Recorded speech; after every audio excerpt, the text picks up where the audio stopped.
So you want to play Necro and you want to be good. Well, I've got some tips for you from a platinum level rank game that I just recently played. This was a win for the team. This is a build, not the build that you see right now. This is my PvE build. But the build in the video, and I'll have a link in the description, is a build that I use when there is no firebrand around. It's a very mobile build.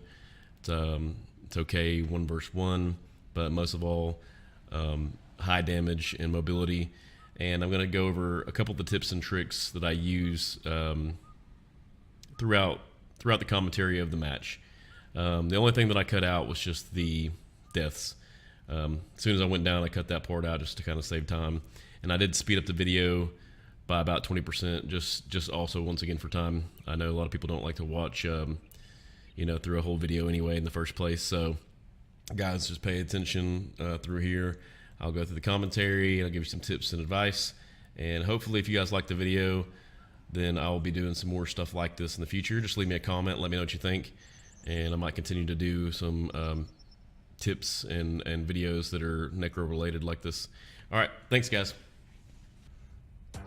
All right, so right from the start, we've got a 2 Necro, 1 Warrior, 1 Ranger, and a Guardian combination. We're starting off, and as you'll see, I'll put my worm right up here. This gives me a place to come back to and a retreat, and I try to stay out of sight for the first little bit.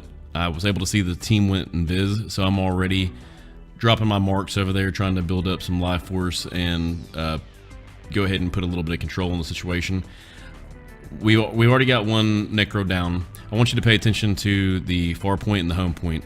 We've got those capped. We got the Warrior on far, just like he should be. But the Guardian went home. I already teleported back out of the way and then came back down. Right now I'm trying to buy some time to make sure we get those sides capped. I am going down and it looks like we have a couple people meeting back in the mid. Hopefully I help. This is one of those things where I'm hoping I did the right thing and I may not have.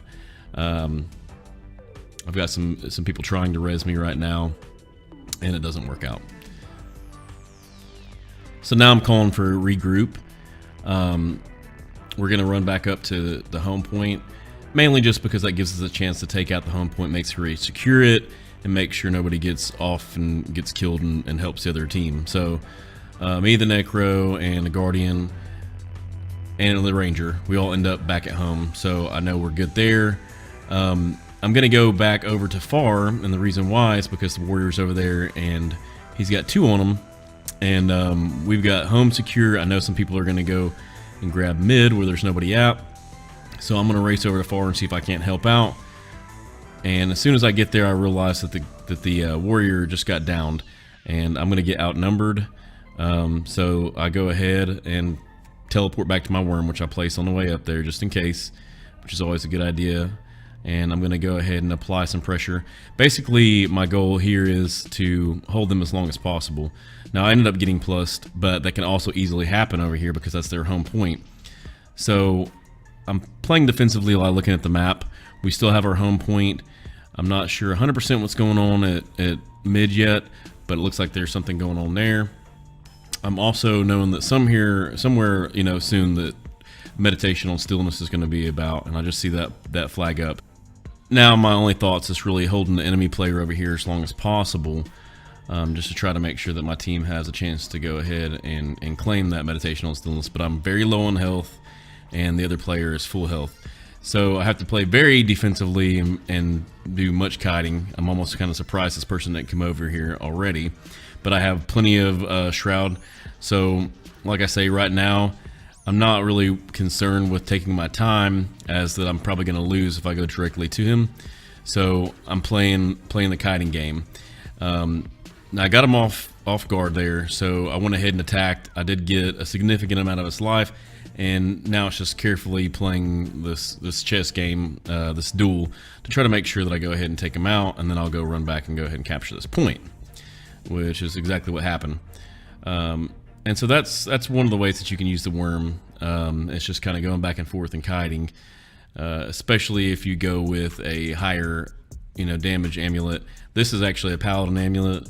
If you're going to go with a marauder amulet, or I don't suggest it, but a berserker amulet, then you definitely have to do a lot of kiting and make sure you don't get hit. Now, if you look at the map, we've got a lot of activity right on the meditation on stillness, and home is uncapped, so we got to head that way no matter what. I already see activity happening on mid, but it looks like meditation on stillness is ours. I'm going to go ahead and help out mid because I know one of those guys is going to head right back to home. It's inevitable. And as a necro, I know that I can help and assist in team fighting.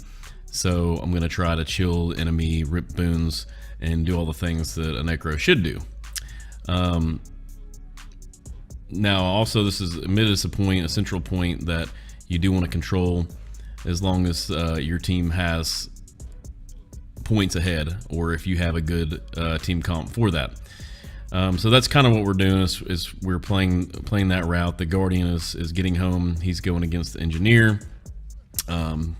Guardian's probably got a better chance against Engineers me. Anyway, I'm better off in a team fight. Even with the no support, I'm probably better off in a team fight than trying to go 1 versus 1 or duel against, you know, the likes of an Engineer or something to that effect. So I'm gonna hang around mid. I'm gonna try to help assist with my team against the Reapers and try not to get killed. And that's my main goal here.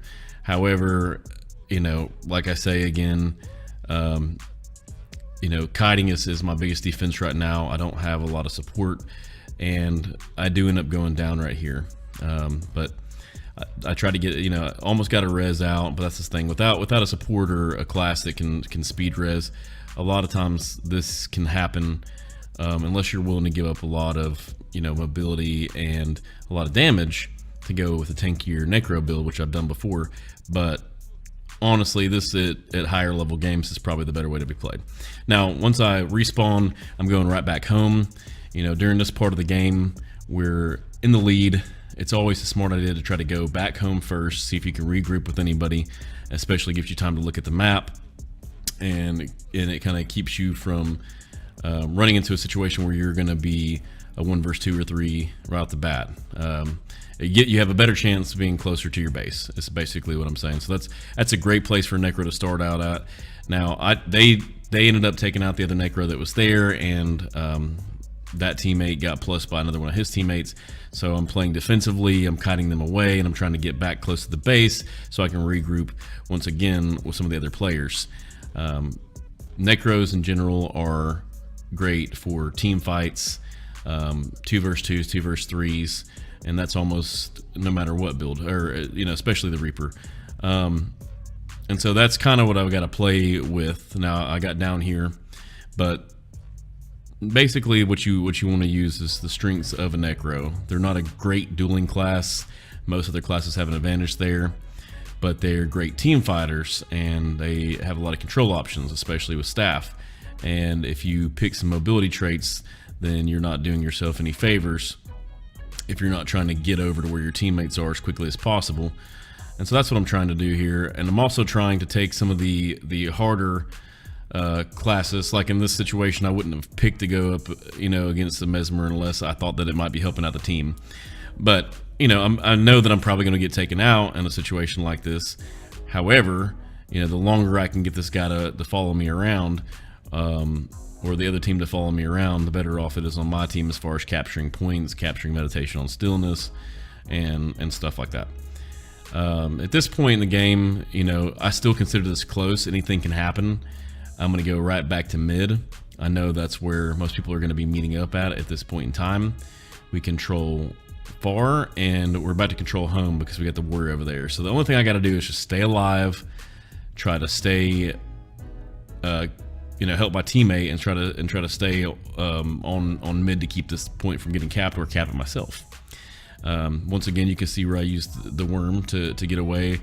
That gives me a chance to get back, look at perspective, to look at the map for a second, have some breathing room, and also, you know, possibly to heal or anything else like that. But it's a great vantage point. It kind of gives you that Hawkeye's view of what's going on, and it allows you to make decisions without being under pressure, because under pressure without support as a damaged necro, as a Reaper, can be a tricky thing to do and still be able to focus.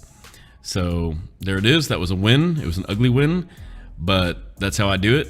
Guys, if you have any questions or comments, please leave them, and thank you very much for watching Stuphamism.